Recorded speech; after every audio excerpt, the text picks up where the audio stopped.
చాలామంది అడుగుతున్నారు రోహిణి టాప్ 5లో ఉంటుందా అని. సో దానికైతే క్లారిటీ ఇస్తా. అప్పుడు రోహిణి ఇప్పటికొచ్చి ఒక్కసారి కూడా నామినేషన్స్కి రాలేదు. టాస్కులు సూపర్ ఆడుద్ది, శివంగి చాలా బాగా ఎంటర్టైన్ చేస్తుంది, అంతా బాగుంది. బట్ ఒక్కసారి కూడా నామినేషన్స్కి అయితే రాలేదు, నాకు తెలిసినంత వరకు రాలేదు. అయితే ఈ నామినేషన్స్లో ఏంటంటే నామినేషన్స్ వస్తే వాళ్ళ ఫ్యాన్స్ అయితే తనకి ఓట్లు వేస్తారు. సో తను ఒక్కసారి కూడా నామినేషన్స్ రాలేదు. అంటే 14th వీక్ నాడు తన నామినేషన్స్కి వచ్చింది. సో ఇప్పటికే బయట ఎలిమినేట్ అయిన వాళ్ళు తన ఫేవరెట్ కంటెస్టెంట్స్కి అయితే హెల్ప్ చేస్తూ ఉంటారు.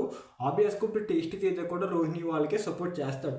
సో ఇక్కడ ఏంటంటే రోహిణి ఒక్కసారి కూడా నామినేషన్స్లో రాలేదు కాబట్టి తనకి ఓట్ అప్పీల్ అనేది తక్కువగా ఉండొచ్చు. ఎందుకంటే విష్ణుప్రియకి కంపారిటివ్లీ ఫస్ట్ వీక్ నుంచి కూడా తనకి ఓటింగ్ చాలా బాగా పడుతుంది. సో దానివల్ల రోహిణి 14th వీక్ ఎలిమినేట్ అవుద్ది, 15th మిడ్ వీక్ రాజు విష్ణుప్రియ ఎలిమినేట్ అవుద్ది అని చాలామంది అడుగుతున్నారు.